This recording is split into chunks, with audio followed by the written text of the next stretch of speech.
Bendito sea el nombre del Señor. Mi nombre es Jesús Gélica Torres, instructor de escuela bíblica de la Iglesia Presbiteriana del barrio Higüey en Aguadilla, Puerto Rico. Se me ha encomendado la tarea de ofrecer virtualmente el foro bíblico dominical de nuestra iglesia, y así lo haremos mientras dure la pandemia del coronavirus. En el día de hoy ofreceremos el correspondiente al 5 de julio del 2020, la lección 19 en nuestro expositor. Esta lección se titula Sabiduría en Acción y está fundamentada en los versos del 7 al 19 del capítulo 11 del Evangelio de Mateo.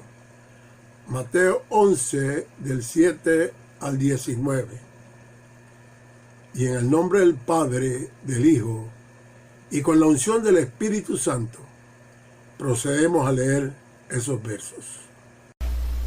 Mientras ellos se iban, comenzó Jesús a decir de Juan a la gente: ¿que salisteis a ver al desierto una caña sacudida por el viento? ¿O que salisteis a ver a un hombre cubierto de vestiduras delicadas? He aquí los que llevan vestiduras delicadas en las casas de los reyes están. ¿Pero a qué salisteis a ver? ¿A un profeta? Sí, os digo, y más que profeta, porque este es de quien está escrito: he aquí yo envío mi mensajero delante de tu faz, el cual preparará tu camino delante de ti. De cierto os digo, entre los que nacen de mujer no se ha levantado otro mayor que Juan el Bautista, pero el más pequeño en el reino de los cielos, mayor es que él. Desde los días de Juan el Bautista hasta ahora, el reino de los cielos sufre violencia, y los violentos lo arrebatan. Porque todos los profetas y la ley profetizaron hasta Juan. Y si queréis recibirlo, él es aquel Elías que había de venir. El que tiene oídos para oír, que oiga. Mas ¿a qué compararé esta generación? Es semejante a los muchachos que se sientan en las plazas y dan voces a sus compañeros diciendo: os tocamos flauta y no bailasteis, os endechamos y no lamentasteis. Porque vino Juan que ni comía ni bebía y dicen: demonio tiene. Vino el Hijo del Hombre que come y bebe y dicen: he aquí un hombre comilón y bebedor de vino, amigo de publicanos y de pecadores.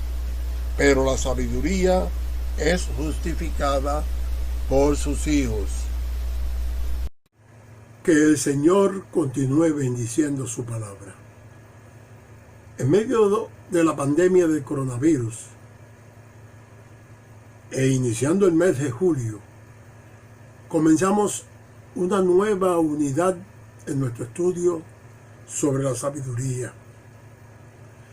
El mes pasado el tema fue la sabiduría a la luz del libro de Proverbios. Este mes la veremos desde la perspectiva de los evangelios y desde la persona de Jesús el Cristo. Apartándonos de los aspectos abstractos de la sabiduría, los que vimos personificada en mujeres durante las pasadas lecciones, ahora veremos a la sabiduría hecha carne en la persona de Jesucristo. Veremos que la sabiduría eterna de Dios es el Verbo que se encarnó en Jesucristo. Esa sabiduría que se paseaba abstractamente por las calles y por las plazas. Y ahora Jesús literalmente camina por ellas, y ya no será algo metafísico, sino una realidad vista en Cristo, y a la que llegaremos por medio del Espíritu Santo que nos lleva a Él. Leamos los primeros dos versos de la lección que dicen: mientras ellos iban, comenzó Jesús a decir de Juan a la gente: ¿qué salisteis a ver al desierto? ¿Una caña sacudida por el viento? ¿O qué saliste a saber? A un hombre cubierto de vestiduras delicadas. He aquí los que llevan vestiduras delicadas en las casas de los reyes están. Desde el verso 7, mientras ellos iban, Juan el Bautista estaba preso y envió a 2 de sus discípulos a indagar si Jesús era el Mesías prometido. Un hecho que siempre nos ha dejado con un poquito de dudas respecto a lo que conocía el Bautista. ¿Eres tú el que ha de venir o esperamos a otro?, habían preguntado ellos. Recordemos que Juan había bautizado a Jesús y había reconocido su propia indignidad, indicando que carecía de méritos para atarle las sandalias al Señor. Pero Jesús, en lugar de responderles directamente a los discípulos del Bautista, dirige su atención hacia todo aquello que Él está haciendo y las cosas que están aconteciendo. Les dice: vayan y cuenten a Juan lo que han visto y lo que han oído. Los ciegos reciben vista, los cojos andan, los leprosos quedan limpios y los sordos oyen. Los muertos son resucitados y a los pobres se les anuncia el Evangelio. Los actos que Jesús está realizando muestran más claramente que cualquier palabra la identidad del Mesías prometido. Viendo partir a los discípulos de Juan, Jesús se dirige entonces a quienes habían venido a escucharle. A la multitud que le seguía, les pregunta: ¿a qué habían ido ellos allí? Si simplemente habían venido a ver las cañas movidas por el viento, o a ver un hombre engalanado con delicadas vestiduras. Y les confirma algo que la multitud sabe: los que llevan vestiduras delicadas en las casas de los reyes están. Nadie visita un desierto con ropas de gala. Veamos lo que nos dicen los versos 9 y 10. ¿Pero qué salisteis a ver? ¿A un profeta? Sí, os digo, y más que profeta, porque este es de quien está escrito: he aquí yo envío mi mensajero delante de tu faz, el cual preparará tu camino delante de ti. Jesús confirma que la multitud fue a ver al desierto a un profeta, pero no a un profeta cualquiera. Era uno sobre el cual ya se había profetizado. Juan el Bautista no se autoproclama profeta. Ya los profetas de la antigüedad habían escrito y confirmado que este profeta allanaría y prepararía el camino para la llegada del Mesías. Era una enorme tarea la que fue encomendada a un simple mortal. Es tan grande la tarea que este hombre, el mismo Jesús, hace la descripción más maravillosa del Bautista que aparece en la Escritura. El verso 11 dice: de cierto os digo, entre los que nacen de mujer no se ha levantado otro mayor que Juan el Bautista, pero él es más pequeño en el reino de los cielos. Pero el más pequeño en el reino de los cielos, mayor es que él. Jesús está confirmando que entre cualquier hijo de hombre y mujer que haya nacido hasta el momento, no existe ni siquiera uno que se pueda comparar con Juan el Bautista. Preguntamos: ¿era entonces el Bautista mayor que Jesús? La premisa del maestro no afirma eso. Por el contrario, lo excluye. Jesús nace como resultado de una intervención divina en su madre María, no como producto de un proceso de procreación humana. Es lo único que el Bautista era mayor que Jesús era en edad. Lo superaba por unos meses. Atendiendo el potencial vestigio de vanidad humana que pudieran las palabras de Cristo levantar en Juan, Jesús le dice: en la tierra es una cosa, pero en los cielos es otra. Es verdad que no hay un humano mayor que Juan, pero eso no es así en el reino de los cielos. El más grande en la tierra resulta ser más pequeño que el más pequeño en los cielos. Leamos los versos de 12 al 15 que dicen: desde los días de Juan el Bautista hasta ahora, el reino de los cielos sufre violencia, y los violentos le arrebatan, porque todos los profetas y la ley profetizaron hasta Juan. Y si queréis recibirlo, él es aquel Elías que había de venir. El que tiene oídos para oír, oiga. En su contexto, Jesús nos está hablando de Juan el Bautista, pero en medio de la descripción del ministerio de Juan, el Señor nos presenta un sorpresivo dato. Distintas Biblias modernas han explicado el pasaje leído de varias formas. La Nueva Versión Internacional traduce este pasaje de la siguiente manera: desde los días de Juan el Bautista hasta ahora, el reino de los cielos ha venido avanzando contra viento y marea, y los que se esfuerzan logran aferrarse a él. La Biblia latinoamericana dice: desde los días de Juan el Bautista hasta ahora, el reino de Dios es cosa que se conquista, y los más decididos son los que se adueñan de él. Estas traducciones confirman cuando vemos como Juan fue atacado por los líderes religiosos de su época, autenticando que lo que dijo Jesús era absolutamente cierto. Juan llamó generación de víboras a los fariseos, y a los saduceos también los llamó, porque estos solo iban a ver sus actos y su predicación, pero en sus corazones no creían que Juan fuera profeta. Jesús sufrió la misma situación, al punto que, como sabemos, fue llevado a morir a la cruz. Los religiosos de aquella época, y aún los de la nuestra, ponen grandes cargas para que la gente pueda venir a ser parte del reino de Dios. Ponen reglamentos y condiciones que aún nosotros mismos no podemos cumplir. ¿No suena esto a la misma situación del tiempo de Jesús? El que tiene oídos para oír, oiga.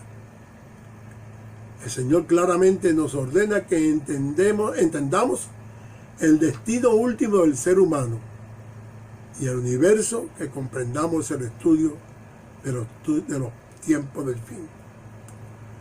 Lo triste es que los teólogos han producido grandes controversias sobre la comprensión de esto.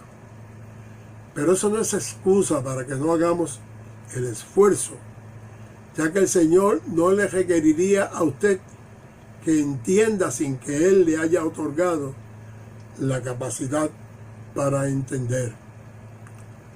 Si tenemos oídos, usémoslos.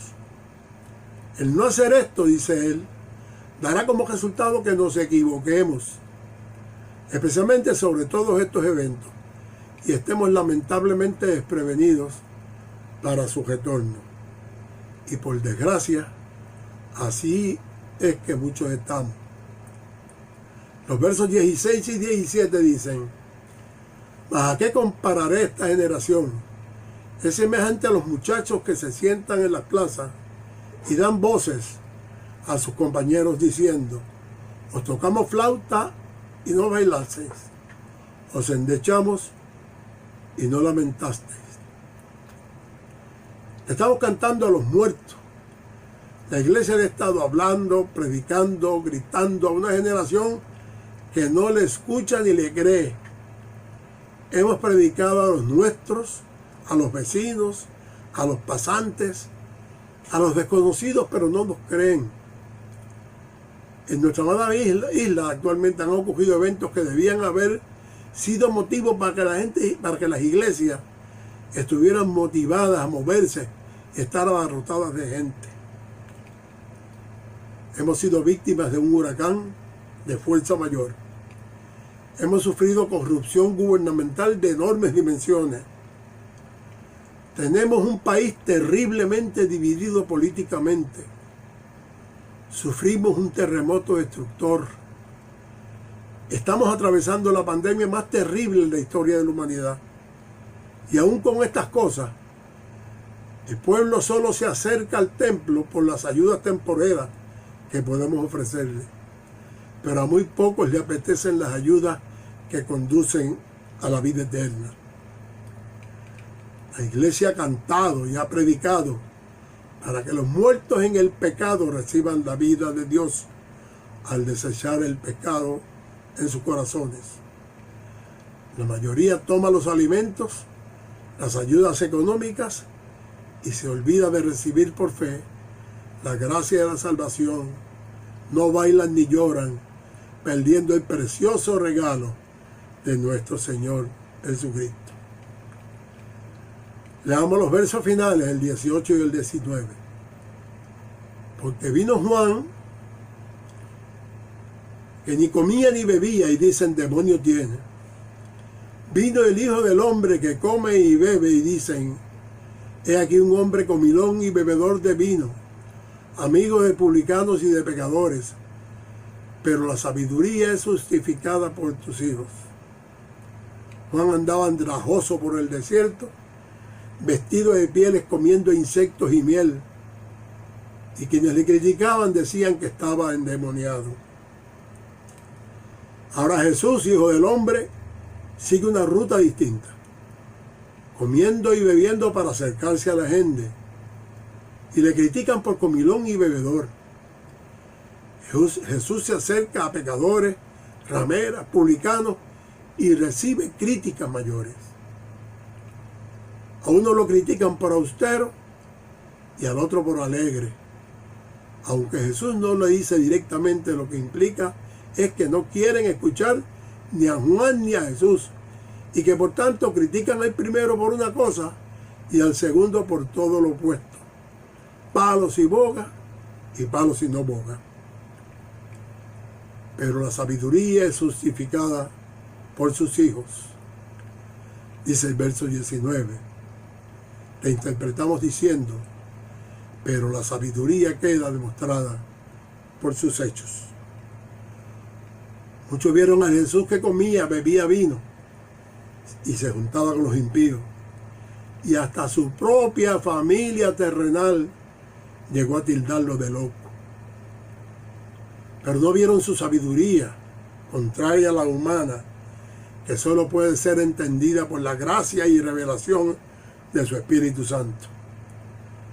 Cuando los discípulos de Juan dijeron, ¿eres tú el que ha de venir o esperamos otro?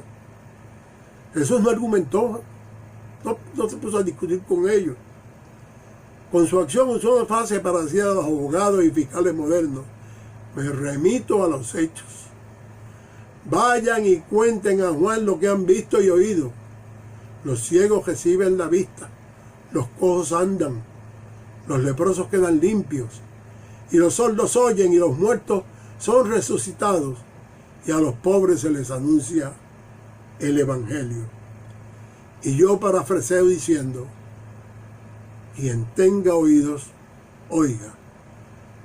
Que el Señor del universo bendiga a todos esplendorosamente. Oremos. Padre nuestro que moras en las alturas, te damos infinitas gracias por tu palabra. Bendice con entendimiento a los que la leemos, la escuchamos y la transmitimos. Guíanos a profundizar en tu mensaje. Muévenos a entenderlo y a capacitarnos para enseñarlo. Llénanos de esa sabiduría tuya y ayúdanos a dar frutos dignos de ella. En el nombre de Jesús. Amén.